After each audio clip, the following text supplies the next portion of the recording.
నా పేరు అరుణ్. గత 43 రోజులుగా ప్రతి రాత్రి సరిగ్గా తెల్లవారుజామున 3 గంటలకు అరవలేని స్థితిలో నేను మెలకువ వస్తాను.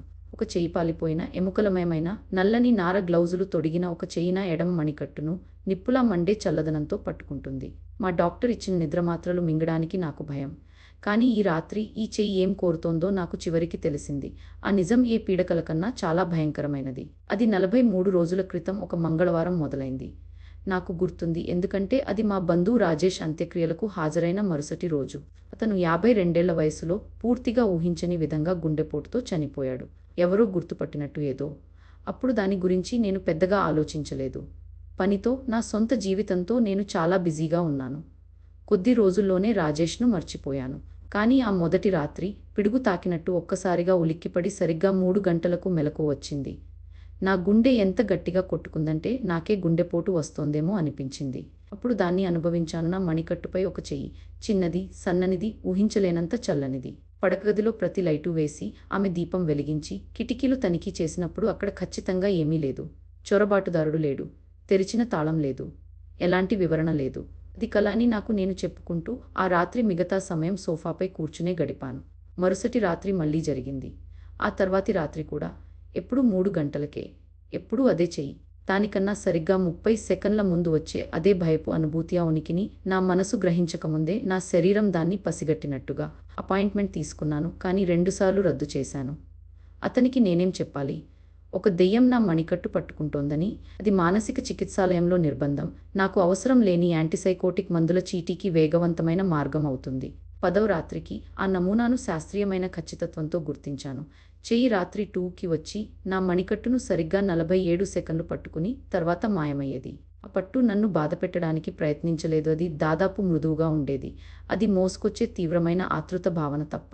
47 సెకన్ల తర్వాత వదిలేసింది. ఇంకేమీ లేదు. కానీ నాలో ఏదో మారుతోంది. మొదటి భయం తగ్గిపోతూ దాని స్థానంలో ఒక విచిత్రమైన ఉత్సుకత చేరింది. ఈ చెయ్యి ఏం కోరుతోంది? ప్రత్యేకంగా నన్నే ఎందుకు వెంటాడుతోంది? 20వ రాత్రికి ఆ చేతిని పరీక్షించడం మొదలుపెట్టాను. మెలకుగా సిద్ధంగా ఉండి గడియారం చూస్తూ వేచి ఉండేవాడిని. అది నన్ను తాకినప్పుడు దాన్ని పట్టుకోవడానికి ప్రయత్నించాను. ఆ చెయ్యి ఏ ఇతర ఇంద్రియంతోనూ నేను గ్రహించలేని ఉనికికి చెందినది. వేరే గదిలో పడుకోమని నా భార్య అడిగింది. వాదన లేకుండా ఒప్పుకున్నాను. నేను క్షీణించడాన్ని చూడలేకపోయింది. నేను కూడా చూడలేకపోయాను. 30వ రోజున ఏదో మారింది. చెయ్యి ఎప్పటిలాగే వచ్చింది. కానీ ఈసారి దాని వణుకుతున్న పట్టులో ఏదో వేరేగా అనిపించింది. ఇప్పుడు ఆతృత కాదు, ఆర్తి, వేదన.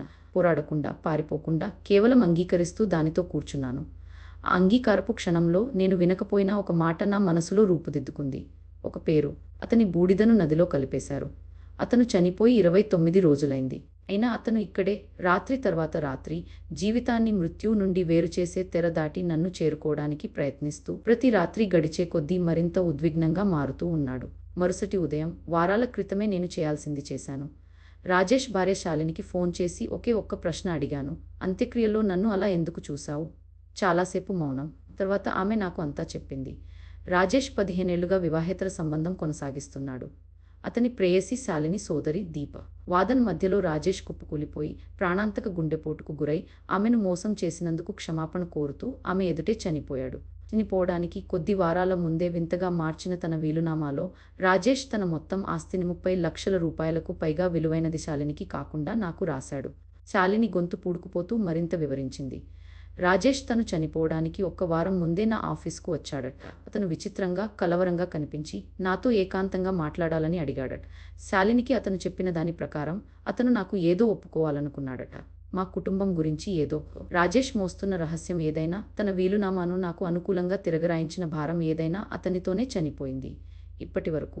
అతని ఆత్మ నన్ను రాత్రి తర్వాత రాత్రి వచ్చి నా మణికట్టు పట్టుకుని నా అంతట నేను గ్రహించలేని దాన్ని అర్థం చేసుకోమని బలవంతం చేయడం మొదలుపెట్టే వరకు. ఫోన్ పెట్టేసి ఈ ఏళ్లన్నీ రాజేష్ ఏ రహస్యాన్ని కాపాడుతున్నాడో వివరించగల పాత ఫోటోలు, ఉత్తరాలు ఏదైనా కోసం నా దగ్గర ఉన్న ప్రతి పెట్టెను వెంటనే వెతికాను. 3 ఏళ్ల క్రితం మా అమ్మ చనిపోయాక నాకు వారసత్వంగా వచ్చిన పాత కుటుంబ ఆల్బంలను ఆమె భద్రపరిచి ఉంచింది. పండుగలు.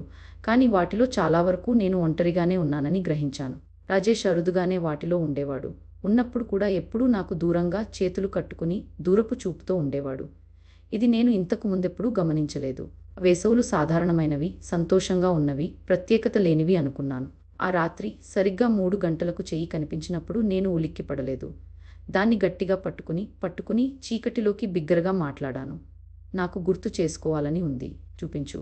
ఏం జరిగినా నాకు అర్థం చేసుకోవాలని ఉంది. రాజేష్కు 17 ఏళ్ళు. దేని గురించో కోపంగా, తర్వాత అతని అవిశ్వాసంలో, ఆత్మవినాశనంలో ప్రకటితమయ్యే భావోద్వేగ అస్థిరతను అప్పటికే చూపిస్తూ. ఆ అమ్మమ్మ తోటలో నేను ఒంటరిగా ఉండగా అతను పట్టుకున్నాడు. అతను తాగి ఉన్నాడు. అప్పుడు నేను దాన్ని గుర్తించలేదు. అతను నాకు ఒక రహస్యం చెప్పాడు. మా తాత గురించి ఒక రహస్యం. నా బలవంతపు జ్ఞాపకంలో మా తాత సమాజంలో గౌరవనీయుడు, వ్యాపారవేత్త, దాత, మనం నమ్మిన గౌరవప్రదమైన కుటుంబ పెద్ద కాదని రాజేష్ చెప్పాడు. శతాబ్దాల క్రితం మా తాత మా అమ్మమ్మను పెళ్లాడకముందు తక్కువ కులానికి చెందిన ఒక స్త్రీతో అతనికి ఒక బిడ్డ పుట్టింది. అతనికి 17 ఏళ్ళు. ఆదర్శవాది. మా కుటుంబపు కపటత్వం, క్రూరత్వం గురించి తను నేర్చుకున్నదానికి భయపడ్డాడు. ధైర్యం కోసం మద్యం తాగి తన అతి చిన్న బంధువైన నా దగ్గరికి తన నైతిక ఆగ్రహంలో క్షమాపణ, సహానుభూతి కోసం వెతుకుతూ దీన్ని ఒప్పుకోవడానికి వచ్చాడు. కానీ చిన్న అరుణ్ నేను సహానుభూతితో స్పందించలేదు. భయంతో స్పందించాను. నాకు 12 ఏళ్ళు. నాకు నైతికత గాని, సామాజిక న్యాయం గాని అర్థం కాలేదు. రాజేష్ ప్రమాదకరమైన ఏదో చెబుతున్నాడని, మా కుటుంబాన్ని బాధపెట్టగల ఏదో, మా తాతను దెబ్బతీయగల ఏదో అని మాత్రమే అర్థమైంది. ఆపమని అతనికి చెప్పాను. చెవులు మూసుకున్నాను. ఆచరణాత్మకుడైన మా నాన్న కుటుంబాన్ని కాపాడటానికి తనకు సరైనదనిపించిందే సరిగ్గా చేశాడు. రాజేష్ను నిలదీశాడు. దాని గురించి ఇంకెప్పుడూ మాట్లాడవద్దని నిషేధించాడు. కొన్ని నిజాలు బాగుచేసేదానికన్నా ఎక్కువ నాశనం చేస్తాయని, పుకారు ఒక పాపమని, కుటుంబానికి విధేయత అత్యున్నతమని రాజేష్కు చెప్పాడు. రాజేష్ నన్ను ఎప్పటికీ క్షమించలేదు. దాని గురించి అతను మళ్ళీ మాట్లాడలేదు. కానీ తన యవ్వనపు మిగతా ఏళ్లలో అతని ఆగ్రహం నాకు తెలుస్తూనే ఉండేది. అతను క్రమంగా ముడుచుకుపోయి తర్వాత నిర్లక్ష్యంగా మారాడు. 20ల ఆరంభంలో విపరీతంగా తాగడం మొదలుపెట్టాడు. తన పెద్దవాడిగా మారిన జీవితమంతా ఆత్మవినాశనం చేసుకుంటూ గడిపాడు. ఇదంతా అతను సరైనది చేయడానికి ప్రయత్నించి అందుకు నలిగిపోయినందుకే. అతను మళ్ళీ ఎప్పటికీ తన భారాన్ని దించుకోలేకపోయాడు. ఆ రహస్యం 26 ఏళ్ల పాటు అతని లోపల కుళ్ళిపోతూ ఉండింది. ఆ దృశ్యం నన్ను వదిలేసింది. భూతపు చెయ్యి నా మణికట్టు నుండి విడిపోయి శూన్యంలోకి మాయమైంది. నేను నా మంచంలో ఒంటరిగా మిగిలిపోయాను. ఊపిరి తీస్తూ, నా ముఖంపై కన్నీళ్లు కారుతూ. 12 ఏళ్ల వయసులో నేను చేసిన ద్రోహపు పూర్తి భారాన్ని అనుభవిస్తున్న బంధువు జీవితంలో ప్రతి సంవత్సరాన్ని విస్ఫోరితం చేసిన ద్రోహం. అంత ఆర్తితో నన్ను పట్టుకున్న చెయ్యి చివరికి తన పట్టు వదులుతోంది. నేను మర్చిపోయిందాన్ని రాజేష్ నాకు చూపించాడు. ఇప్పుడు నాకు అర్థమైంది. ప్రశ్న ఏమిటంటే, ఈ భయంకరమైన జ్ఞానంతో నేను ఏం చేయాలి? ఆ రాత్రి చెయ్యి నన్ను సందర్శించలేదు. మరుసటి రాత్రి కూడా, ఆ తర్వాతి రాత్రి కూడా. ఆ 3 రోజులు పరిశోధనలో, లాయర్లను సంప్రదిస్తూ, ప్రభుత్వ రికార్డులను వెతుకుతూ గడిపాను. నేను కనుగొన్నది హృదయవిదారకంగానూ, విషయజ్ఞానం కలిగించేదిగానూ ఉంది. మా తాత వదిలేసిన కూతురు ఇంకా బ్రతికే ఉంది. ఆమెకు ఇప్పుడు 70ల వయసు. 3 గంటల దూరంలో ఉన్న ఒక చిన్న పట్టణంలో నివసిస్తోంది. తన తండ్రి పేరు ఎప్పటికీ తెలియకుండా, తనను ఎందుకు వదిలేశారో ఎప్పటికీ అర్థం కాకుండా, ఆమె ఊపిరి పీల్చకముందే తిరస్కరించిన కుటుంబం నుండి ఎలాంటి గుర్తింపు గానీ, సహాయం గానీ ఎప్పటికీ అందకుండా తన జీవితమంతా గడిపింది. అతని వీలునామా ఆమె కొనసాగింపు మద్దతుకు ఏర్పాట్లు చేస్తోంది. 26 ఏళ్ల క్రితం మా నాన్న అమలు చేసిన మౌనాన్ని భగ్నం చేయాల్సిన అవసరం ఉన్న ఒక నిర్ణయం తీసుకున్నాను. రాజేష్ ఉత్తరాలన్నీ, అతని సాక్ష్యాలన్నీ, మా తాత వదిలేసిన బిడ్డ గురించి అతని డాక్యుమెంటేషన్ అంతా సేకరించాను. మా కుటుంబం చేసిన అన్యాయాన్ని సరిదిద్దడానికి రాజేష్ తన జీవితమంతా ప్రయత్నించాడని చెప్పాను. మనం పిల్లలుగా ఉన్నప్పుడు నేను రాజేష్కు ద్రోహం చేశానని, అదే తప్పును రెండోసారి చేయనని చెప్పాను. మా తాత కూతురిని మనం గుర్తించి ఆమెకు సరైన ఏర్పాట్లు చేస్తామని, లేదంటే నేను దీన్ని బహిర్గతం చేస్తానని చెప్పాను. 2 వారాల కష్టమైన సంభాషణలు, కొన్ని వాదనలు, న్యాయపరమైన చర్య, బెదిరింపు పట్టింది. కానీ చివరికి కుటుంబం అంగీకరించింది. మా తాత తప్పును, అతని కూతురిని మనం గుర్తిస్తాం. ఆమెకు ఒక అధికారిక క్షమాపణ చెబుతాం. ఆమె మిగతా జీవితానికి ఆర్థిక భద్రత కల్పించడానికి ఒక ట్రస్టు ఏర్పాటు చేస్తాం. అన్యాయం పూర్తిగా సరిదిద్దబడకపోయినా గుర్తించబడింది. రాజేష్ సంతృప్తి చెందేవాడని నేను నమ్మాను. ఇంకా ముఖ్యంగా ఆ 72 ఏళ్ల స్త్రీకి తన జీవితమంతా నిరాకరించబడిన జవాబులు, గుర్తింపు చివరికి దొరికేవి. ఆ రాత్రి ఒక విచిత్రమైన శాంతి భావనతో 3 గంటల కోసం ఎదురుచూశాను. 43 రోజుల్లో మొదటిసారి ఆ చల్లని చెయ్యి వస్తే దాన్ని ఆహ్వానించడానికి నేను సిద్ధంగా ఉన్నాను. కానీ గడియారం 3 కొట్టగానే ఏమీ జరగలేదు. చెయ్యి కనిపించలేదు. గది నిశ్శబ్దంగా, ఖాళీగా ఉండిపోయింది. కానీ నా ఉపశమనం అకాలమైనది. 3 రోజుల తర్వాత సరిగ్గా తెల్లవారుజామున 3 గంటలకు చెయ్యి తిరిగి వచ్చింది. ఏదో విధంగా రాజేష్ పని పూర్తి కాలేదని అనుకుంటూ భయంతో ఉలిక్కిపడి మెలకువ వచ్చాను. కానీ ఈ చెయ్యి వేరేగా ఉంది. పూర్తిగా వేరే ఉనికిని పసిగట్టడానికి సరిపడేంత సేపు ఎవరో పెద్దవాడు, రాజేష్ వేదన కన్నా లోతైన వేదన ఉన్నవాడు. నేను అక్కడే పడి ఉన్నాను. కదలలేక, ఊపిరి తీయలేక, నా గుండె ఛాతీ నుండి పేలిపోయేలా కొట్టుకుంటూ. ఇది అసాధ్యం. రాజేష్ పనిని నేను పరిష్కరించాను. రహస్యం బయటపడింది. కుటుంబం నిజాన్ని అంగీకరించింది. ఇప్పుడు చీకటిలో నుండి ఇంకో చెయ్యి నన్నెందుకు పట్టుకుంటోంది? ఇంకే భూతం నా దృష్టిని కోరుతోంది. ఈవునికి మరింత కోపంగా ఉంది, ఎందుకంటే దాని బాధ పాతది. ఇది మా తాతదే. ఇదంతటి బాధకు కారణమైన పాపం చేసిన మనిషి ఇతనే. నా కూతురిని వదిలేసి దాని గురించి అబద్ధం చెప్పడం తన కుటుంబానికి నేర్పిన మనిషి ఇతనే. తర్వాతి వారాల్లో తాత చెయ్యి నన్ను పదే పదే సందర్శించింది. ఎప్పుడు తెల్లవారుజామున 3 గంటలకు, ఎప్పుడు పెరుగుతున్న బలంతో పట్టుకుంటూ.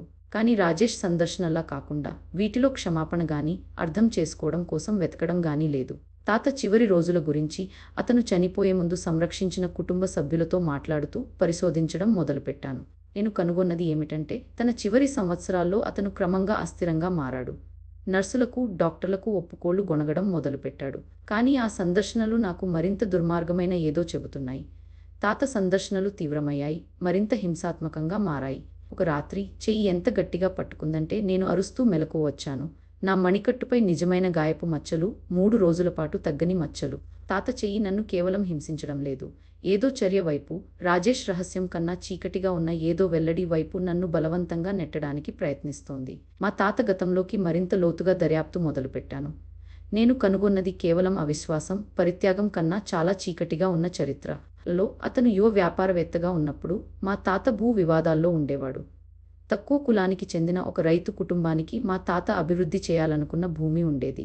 వాళ్ళు అమ్మడానికి నిరాకరించినప్పుడు నేను ఆర్కైవ్లలో కనుగొన్న పాత వార్తాపత్రిక రికార్డుల ప్రకారం దేశద్రోహం, కమ్యూనిస్టు సానుభూతి అనే తప్పుడు ఆరోపణలతో అతను వాళ్లను అధికారులకు ఫిర్యాదు చేశాడు. ప్రచ్ఛన్న యుద్ధపు ఉన్మాదపు తీవ్రత మధ్య ఆ కుటుంబాన్ని అరెస్టు చేశారు. తండ్రి జైలులో చనిపోయాడు. ఆ పిల్లల్లో ఒకరు, మా తాత తర్వాత ఒక బిడ్డకు తండ్రి అయిన ఆ యువతి తన మొత్తం కుటుంబం మా తాత క్రూరత్వంతో నాశనమైన స్త్రీ. మా తాత అక్రమ సంతానాన్ని కన్నా ఆ స్త్రీ, అతను నాశనం చేసిన కుటుంబంలో బ్రతికి బయటపడిన కూతురు. మా తాత ఆమెను మోసగించి, గర్భవతిని చేసి, తర్వాత పారేశాడు. సరిగ్గా ఆమె కుటుంబపు జీవనోపాధిని, ఆమె తండ్రి జీవితాన్ని పారేసినట్టే. మరణక్షణంలో మతిమరుపుతో, తను నమ్మి ఉండే తీర్పు సమీపిస్తుండగా చిక్కుకుపోయిన మా తాత, తను చేసిన దాని పూర్తి గ్రహింపుతో హింసించబడ్డాడు. ఆ రాత్రి తాత చెయ్యి నా మణికట్టును పట్టుకోవడానికి వచ్చినప్పుడు నేను వెనక్కి లాగుకోలేదు. దాన్ని పట్టుకుని జవాబులు కోరాను. నా దగ్గర నీకేం కావాలి? చీకటిలోకి అరిచాను. రాజేష్ రహస్యం బయటపడింది. కుటుంబానికి తెలుసు. ఇంకేం కావాలి నీకు? నా ధిక్కారపు క్షణంలో ఏదో మారింది. చేతి పట్టు మారింది. బ్రతికుండగా ఎప్పటికీ చెప్పలేకపోయిన దాన్ని ఆర్తిగా చెప్పడానికి ప్రయత్నిస్తోంది. ఆ క్షణంలో తాత పూర్తి, సంపూర్ణ నిరాశను నేను అనుభవించాను. మరణానంతరం తన శిక్ష గురించిన నిరాశ కాదు, తను కలిగించిన బాధను ఎప్పటికీ తను సరిదిద్దలేనన్న జ్ఞానపు నిరాశ. ఆ రాత్రి రాజేష్ రహస్యాన్ని బయటపెట్టడం కన్నా ఇంకా ఎక్కువ ధైర్యం అవసరమైన ఒక నిర్ణయం తీసుకున్నాను. మా తాత మొత్తం చరిత్రను బహిర్గతం చేస్తాను. కేవలం వదిలేసిన కూతురు, ఒక బాధితురాలిని మోసగించడం మాత్రమే కాదు, ఆ రైతు కుటుంబపు బ్రతికున్న సభ్యులకు అధికారిక క్షమాపణ కోసం ప్రభుత్వాన్ని అడుగుతాను. కుటుంబపు అక్రమ సంపదలో కొంత పరిహారంగా తిరిగి ఇవ్వాలని సిఫార్సు చేస్తాను. ఇది నా సొంత కుటుంబాన్ని దెబ్బతీసినా, నా సొంత పరువు పాడు చేసినా, బహుశా నేను కుటుంబం నుండి పూర్తిగా వెలివేయబడేందుకు దారితీసినా దీన్ని చేస్తాను. మరుసటి ఉదయం ఒక పెద్ద వార్తాపత్రికలో నాకు తెలిసిన ఒక విలేకరికి ఫోన్ చేశాను. రైతు కుటుంబంపై మా తాత చేసిన నేరానికి సంబంధించిన ప్రతి పత్రం, ప్రతి ఫోటో, ప్రతి సాక్ష్యాన్ని ఆమెకు ఇచ్చాను. బ్రతికున్న కుటుంబ సభ్యుల పేర్లు అందించాను. నేను కనుగొన్న దాని గురించి నా సొంత సాక్ష్యాన్ని ఆమెకు అందుబాటులో ఉంచాను. కథ విస్తృతికి దిగ్భ్రాంతి చెందిన ఆ విలేకరి వెంటనే తన దర్యాప్తు మొదలుపెట్టింది. 3 రోజుల్లో జైలులో చనిపోయిన రైతు బ్రతికున్న కుటుంబ సభ్యులను సంప్రదించింది. వాళ్ళు అంతా ధృవీకరించారు, పత్రాలు సమర్పించారు. తమ పూర్వీకుడు అనుభవించిన అన్యాయపు తరతరాలుగా అందుతూ వచ్చిన కథలు చెప్పారు. కథ ఒక మంగళవారం ఉదయం ప్రచురితమైంది. హత్యకు గురైన రైతుపై నిర్మించబడిన కుటుంబ వారసత్వం అని శీర్షిక చదివింది. వ్యాసం అంతా వివరించింది. తప్పుడు ఆరోపణలు, జైలు, మరణం, బాధితురాలి కూతురిని మోసగించడం, పుట్టగానే వదిలేసిన అక్రమ సంతానం. అది మా కుటుంబాన్ని నేరుగా పేర్కొంది. మా తాతను పేరుతో పేర్కొంది. మా బాబాయిలు వివరణలు కోరారు. కుటుంబపు లాయర్లు వెంటనే నన్ను సంప్రదించారు. కుటుంబం ఎప్పటికీ క్షమించని ద్రోహం నేను చేశానని చెప్పారు. నా వారసత్వం కోల్పోతానని, బహిరంగంగా వెలివేయబడతానని, ఇక కుటుంబ ఇంటికి ఎప్పటికీ స్వాగతం ఉండదని చెప్పారు. ఆ రాత్రి ఒక విచిత్రమైన శాంతి భావనతో 3 గంటల కోసం ఎదురుచూశాను. చేయాల్సింది నేను చేశాను. ఇంకెవరికీ చెప్పే ధైర్యం లేని నిజాన్ని నేను చెప్పాను. మా కుటుంబపు మౌనపు కుట్రను భగ్నం చేశాను. ఇప్పుడు వచ్చే పర్యవసానాలను ఎదుర్కొంటాను. దాని పక్కన ఇంకో చెయ్యి కనిపించింది, చిన్నది, పాతది, మా తాత బాధితురాలైన రైతు కూతురిది. ఆమె నా రెండో మణికట్టును మృదువుగా పట్టుకుంది. క్షణంలో జీవితానికి మృత్యువుకు మధ్య తెరకు రెండు వైపుల నుండి చేతులు నన్ను పట్టుకుని ఉండగా ఒక విచిత్రమైన పరిష్కారాన్ని అనుభవించాను. ఆత్మలు ఇక నన్ను హింసించడం లేదు. కుటుంబపు ఆగ్రహం ఉన్న నా నిర్ణయానికి నేను కట్టుబడి ఉన్నాను. బ్రతికున్న రైతు కుటుంబ సభ్యులను స్వయంగా కలిసి మా కుటుంబం తరఫున అధికారిక క్షమాపణ చెప్పాను. జైలులో చనిపోయిన రైతు పేరిట కుటుంబ సంపదలో గణనీయమైన భాగంతో నిధితో ఒక స్కాలర్షిప్ నిధి ఏర్పాటు చేశాను. నెమ్మదిగా, బాధాకరంగా 43 పాటు నన్ను పోషించిన కుటుంబ నిర్మాణానికి బయట ఒక కొత్త జీవితాన్ని నిర్మించడం మొదలుపెట్టాను. కథ ప్రచురితమైన 3 వారాల తర్వాత నా భార్య నన్ను వదిలి వెళ్ళిపోయింది. కుటుంబ బహిష్కృతుడిని పెళ్లాడిన దానితో వచ్చిన అవమానం, బహిరంగ ప్రదర్శన, హోదా కోల్పోవడం ఆమె భరించలేకపోయింది. ఆమె నిర్ణయాన్ని నేను అర్థం చేసుకున్నాను. అయినా అది నేను అప్పటికే అనుభవిస్తున్న దానికి మరో శోకపు పొరను జోడించింది. నా పూర్వ జీవితంలో తిరుగుతూ, ఉనికిలో ఉన్న, పూర్తిగా బ్రతికి లేక, నాకు తెలిసిన ప్రతిదాని నుండి దూరమై, కానీ నేను నా కొత్త అపార్ట్మెంటుకు మారిన రోజు రాత్రి ఊహించని ఏదో జరిగింది. చెయ్యి తెల్లవారుజామున 3 గంటలకు రాలేదు. బదులుగా నేను 2 గంటలకు మెలకు వచ్చి నా గదిలో వేరే ఉనికిని కనుగొన్నాను. ఈసారి కనిపించింది ఒక చెయ్యి కాదు, అది ఒక పూర్తి రూపం. అతని కళ్ళలో వేదన లేదు, ఆర్తి లేదు, శాంతి, ఇంకా బహుశా గర్వం కావచ్చు. నువ్వు చేశావు, రాజేష్ అన్నాడు. అతని గొంతు భూతంలా దూరంగా కాదు, స్పష్టంగా, నిజంగా. నువ్వు చివరికి అర్థం చేసుకున్నావు. విధేయత కన్నా నిజాన్ని ఎంచుకున్నావు. చివరికి ఎంపిక చేయడానికి నేను 43 ఎదురుచూశాను. అరుణ్, భూతంగా 43 రోజులు సరిపోలేదు మాట్లాడటానికి. తర్వాత ఏం జరిగిందో అడగటానికి ప్రయత్నించాను, కానీ రాజేష్ చెయ్యెత్తాడు. నేను ఇక బంధించబడలేదు. నిజం చెప్పబడింది. కుటుంబ పేరు ఇక అబద్ధం కాదు. నందరినీ బంధించిన శాపాన్ని నువ్వు భగ్నం చేశావు. నాకు శాంతిని ఇచ్చావు. ఇప్పుడు నీకు నీ సొంత శాంతి లభిస్తుంది. నేను నీకు మాట ఇస్తున్నాను. అతన్ని తాకడానికి చెయ్యి చాచాను, కానీ నా చెయ్యి ఖాళీ గాలి గుండా దాటిపోయింది. రాజేష్ అప్పటికే మసకబారుతున్నాడు. అతని రూపం పారదర్శకంగా మారుతోంది. అతని వెనుక ఇతర రూపాలు కనిపించడం చూశాను. రైతు కూతురు, రైతు కుటుంబంలోని ఇతర సభ్యులు, ఇంకా వెనుక నాకు తెలియని రూపాలు, చరిత్ర లోతుల్లోకి విస్తరిస్తూ.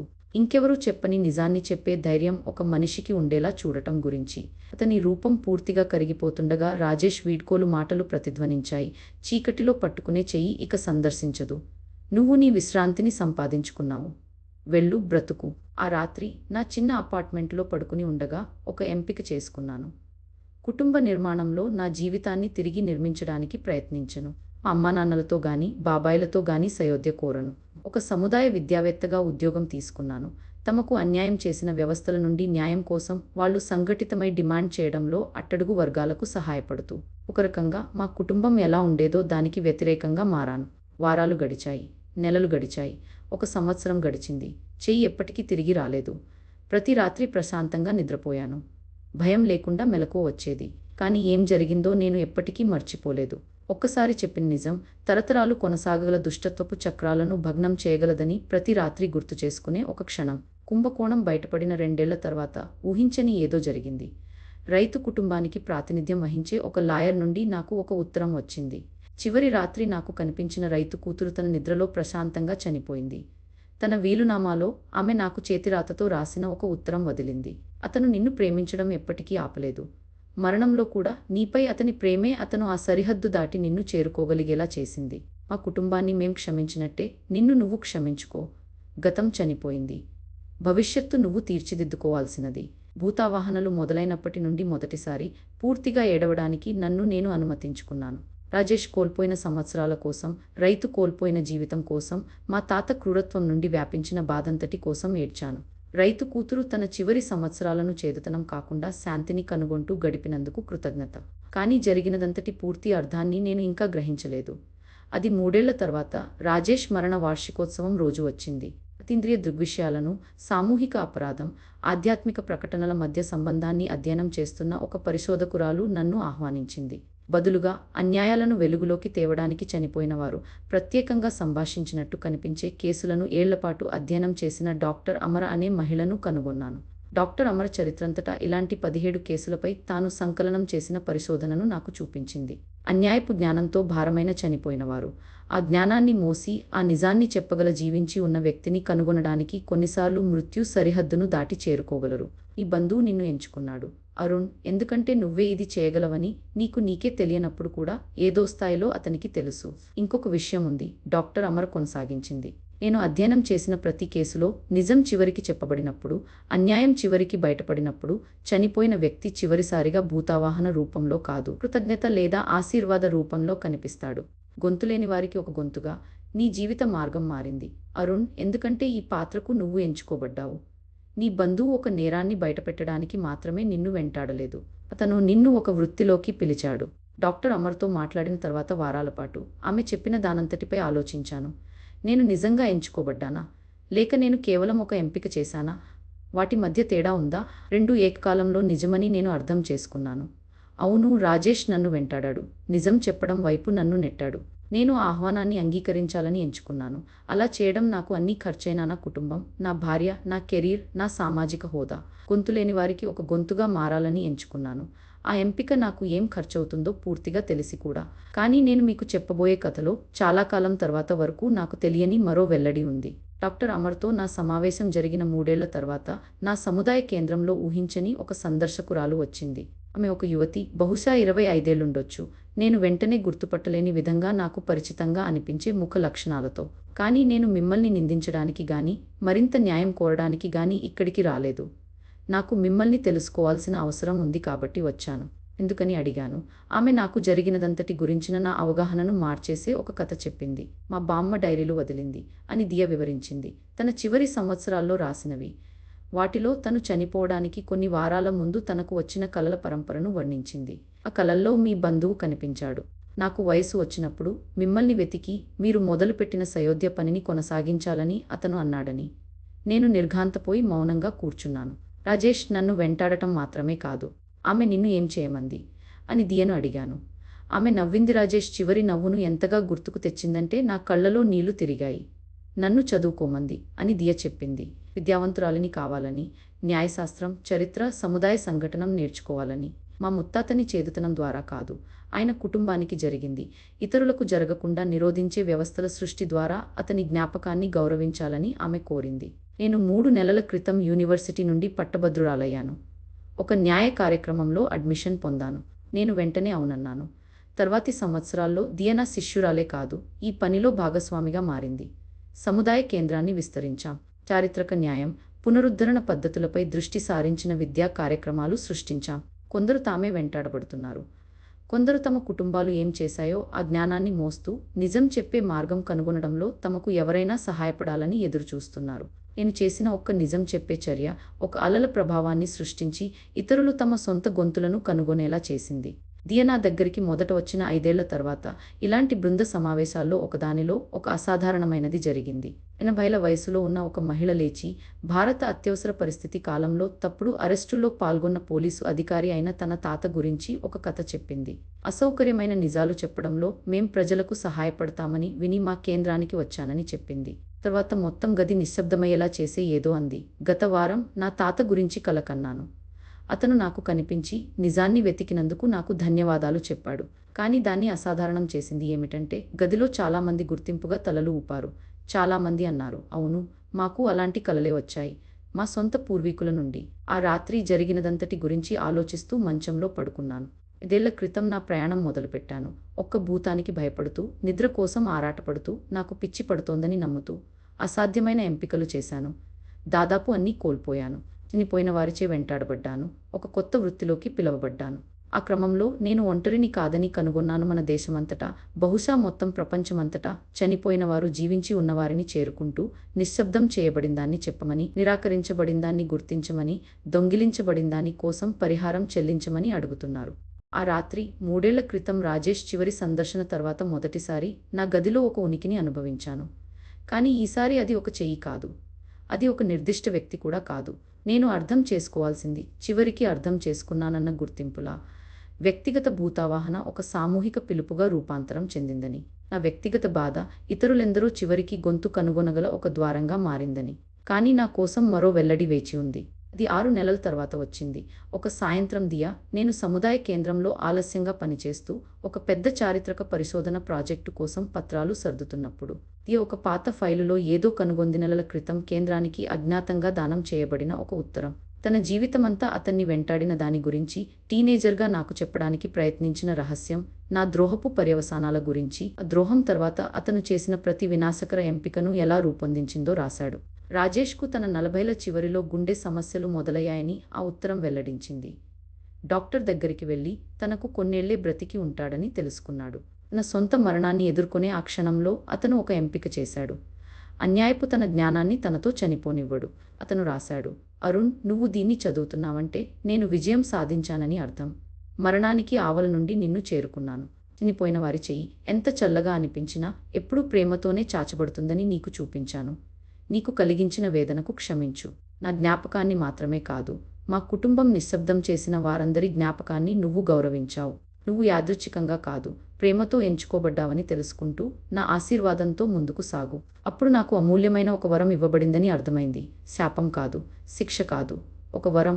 రాజేష్ తన సొంత మరణాన్ని ఎదుర్కొంటూ ఆ మరణాన్ని నిజం చెప్పే వాహనంగా వాడాలని ఎంచుకున్నాడు. అలా చేయడంలో అతను నా జీవితాన్ని మార్చడమే కాదు, చనిపోయిన వారు న్యాయం, గుర్తింపు కోరడానికి జీవించి ఉన్నవారిని ఎలా చేరుకోగలరో ఒక నమూనాను సృష్టించాడు.